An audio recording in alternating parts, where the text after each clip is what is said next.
Whatever you do, do not spend the coins that you see in this video without finding out exactly how much they're worth. The last thing you want to do is find one of these coins and accidentally spend it or sell it for a small amount of money. These coins are out there. You can tell that some of the coins in this video are in beat up condition. That means that they were crossing people's hands before eventually someone found them and realized there was much more value there than what they had as a face value. Let's hop into it. So up first, we have a 1946 1-cent coin. Now this one has what collectors call a cud die break reverse. Now this one was graded by PCGS and XF40. XF stands for extremely fine, so you can see that this coin has a bit of gashes and nicks. It went out into circulation before someone found it. So a cud die break is essentially a mint error that occurs on the coin, and depending on how dramatic it is and what date the coin is will dictate how much money the coin is going to be worth. This one sold for $73. Now this 1941 Washington quarter sold for $23,000, even though it looks like there's a bunch of staining and toning on the coin. So why did this one sell for so much money? Well, the reality is this coin graded at the 68 grade. That's only 2 points away from the perfect grade of 70. It's important to know that the higher the grade your coin is, the more money it's going to be worth, generally speaking. When it comes down to the Washington quarters, the grade is the most important thing. Let's discuss the elephant in the room, which is the color of this coin. Your coin could look just like this and be worth a lot of money. The thing is, this coin was toned. So toning happens when the air will oxidize with the metals in the coin, changing the color. Depending on how the coin looks and how much a collector is willing to spend will dictate the overall value of the coin. Wait, 90% of you that watch the videos are still not subscribed. So you better subscribe right now so we can keep the lights on. Wait,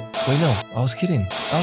Now let's say you came across this 1941 quarter and it looks very similar. Now, how do you know it's going to be worth a lot of money? The first thing is the condition. So if the condition is really good, it might be worth sending your coin off to get graded. It's really important to know how to grade your coins on a general level. I have a completely free ebook that goes over coin handling, grading, and values. Just click the link below, but you don't have to do that. All you got to do is keep doing your homework and research and finding out how much your coins are actually worth. So the main thing here is that it sold for $23,000 because it graded at the PCGS 68 grade. Now this coin sold for $3,220, and here's why. So this 1999 S 25-cent Delaware silver quarter was graded by PCGS as a proof 70. Now that is the perfect grade. Also, this is a proof coin. Now how do you know if you have a proof coin? Well, look at the backdrop or the field of the coin. If it looks like a mirror, then you could have a proof coin. If your coin is able to grade very, very highly, which is possible, but it is challenging, your coin could be worth a lot of money because again, this went sold for $3,220. Not spending a lot of time here, but if you ever find a coin like this